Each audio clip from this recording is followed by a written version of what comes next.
देखो रेस्टोरेंट में जब ये आदमी खाना खा रहा था तभी झट से वेटर उसका खाना हटाकर एक नई डिश रख देता है। आदमी हैरान होकर देखने लगा। तभी वेटर ने एक आदमी की तरफ इशारा किया। जब उसने देखा तो आदमी ने कहा कि खाना मेरी तरफ से है। आदमी खुश होकर मजे से खाने लगता है। तभी वेटर एक और डिश लेकर आया, लेकिन वो उसे भी चट कर गया। लेकिन जैसे ही वेटर बिल लाया तो उसने दूसरे आदमी की ओर इशारा किया। लेकिन जब देखा ये लड़की रात के 11 बजे तेज बारिश में ऑफिस से निकलकर जल्दी से अपनी गाड़ी में घुसी और झट से दरवाजा लॉक करके वो आगे वाली सीट गिराकर एक टेबल बनाती है। तभी उसने तेजी से अपना रेनकोट उतारा और फिर चारों तरफ से पर्दे खींचकर खुद को बाहर की दुनिया से अलग कर लिया। उसे काफी तेज भूख लगी थी। वो जल्दी से अपना खाना निकाल कर खाने लगती है। तभी जैसे ही खाना खत्म हुआ वो सीट को बेड में बदलकर आराम से सो गई। इस सैलून वाले को ऐसा नहीं करना चाहिए था, क्योंकि देखो जब ये लड़का पहले दिन काम पर लगा तो सैलून वाला उससे पाउडर मांगता है, लेकिन वो इंस्टाग्राम पर इतना खोया था कि वो तो उल्टा सैलून वाले का हाथ चूम लेता है। लेकिन जैसे ही इस लड़के ने सैलून वाले को पाउडर उठा कर दिया तो फिर ये ड्रामा हुआ।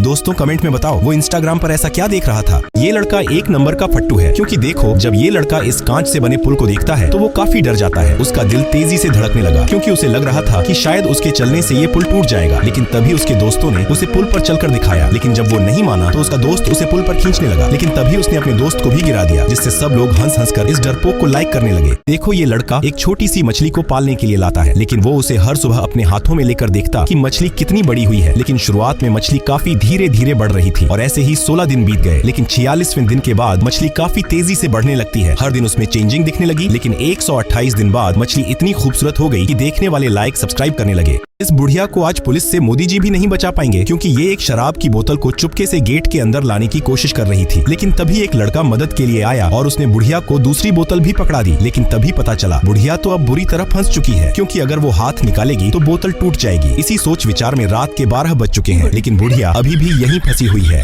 देखो इस पागल लड़के ने अपने टीचर को चैलेंज कर दिया, क्योंकि टीचर ने कहा था कि रबर बैंड से फुटबॉल बनाना इम्पॉसिबल है। लेकिन इस लड़के को नहीं पता था कि हारने पर प्रिंसिपल उसके साथ इतना बुरा कर सकता है। लेकिन वो माना नहीं और 5 घंटे की मेहनत के बाद आखिरकार एक बड़ा सा फुटबॉल बना डाला। लेकिन जैसे ही उसने बॉल को टेस्ट करने के लिए ऊंचाई से फेंका तो सभी उसके इस जुनून को लाइक सब्सक्राइब करने लगते हैं। देखो मैच के दौरान इस खिलाड़ी की उंगली की हड्डी टूटकर टेढ़ी हो जाती है। लेकिन तभी मास्टर बोले कि तुम घबराओ नहीं, बस अपनी आंखें बंद कर लो। तभी वो खिलाड़ी और उसके दोस्त आंखों को ढककर उसकी गर्दन घुमा देते हैं। तभी मास्टर उसकी उंगली को एक हाथ से अच्छे से पकड़कर दूसरे हाथ से बिल्कुल आराम से सीधा करने की कोशिश करता है। तभी जैसे ही लड़के ने अपनी आंखें खोली तो उसकी उंगली बिल्कुल ठीक हो चुकी थी। देखो ये चूहा गलती से इस बांस के अंदर घुस गया। लेकिन तभी ये आदमी बांस को उठाकर जमीन में गाड़ देता है। लेकिन इस बड़े चूहे ने देख लिया और उसके जाते ही चूहा बांस के पास खड़ा हो गया। लेकिन तभी ये आदमी आया और उसने चूहे को दूसरी जगह रख दिया। लेकिन चूहा फिर से वहीं जाकर खड़ा हो गया। लेकिन इस बार जैसे ही आदमी ने चूहे को देखा तो उसे कुछ गड़बड़ लगी और जैसे ही उसने बांस को उखाड़ा तो चूहा झट से बाहर। देखो चीन में सबसे महंगे फर्नीचर को बनाने के लिए सबसे पहले एक खास मिक्सचर को तैयार करते हैं और फिर बड़ी सावधानी से इस मिक्सचर को डिजाइन वाले सांचे में डाला जाता है, क्योंकि इस समय अगर थोड़ी सी भी गलती हुई तो काफी बड़ा नुकसान हो सकता है। और 2 दिन सुखाने के बाद जब इसे सांचे से बाहर निकालकर एक सोफे में लगाते हैं तब ये एक कमाल का लग्जरी फर्नीचर बनकर तैयार हो जाता है, जिसे अमीर लोग खरीद कर घर ले। देखो ये आदमी जैसे ही ऑफिस से अपने घर लौटा तो उसने देखा कि उसकी बेटी का आधा शरीर टेबल पर अलग पड़ा है, जिसे देखते ही वो डर जाता है और उसे कुछ समझ नहीं आता कि ये आखिर किसने किया। लेकिन अभी भी उसकी बेटी बिल्कुल शांत पड़ी थी, जैसे कि उसे कुछ हुआ ही नहीं। तभी उसे अपनी बेटी पर कुछ शक हुआ। लेकिन जैसे ही उसने दूसरी तरफ जाकर देखा तो पता चला कि वो तो उसके साथ प्रैंक कर रही थी।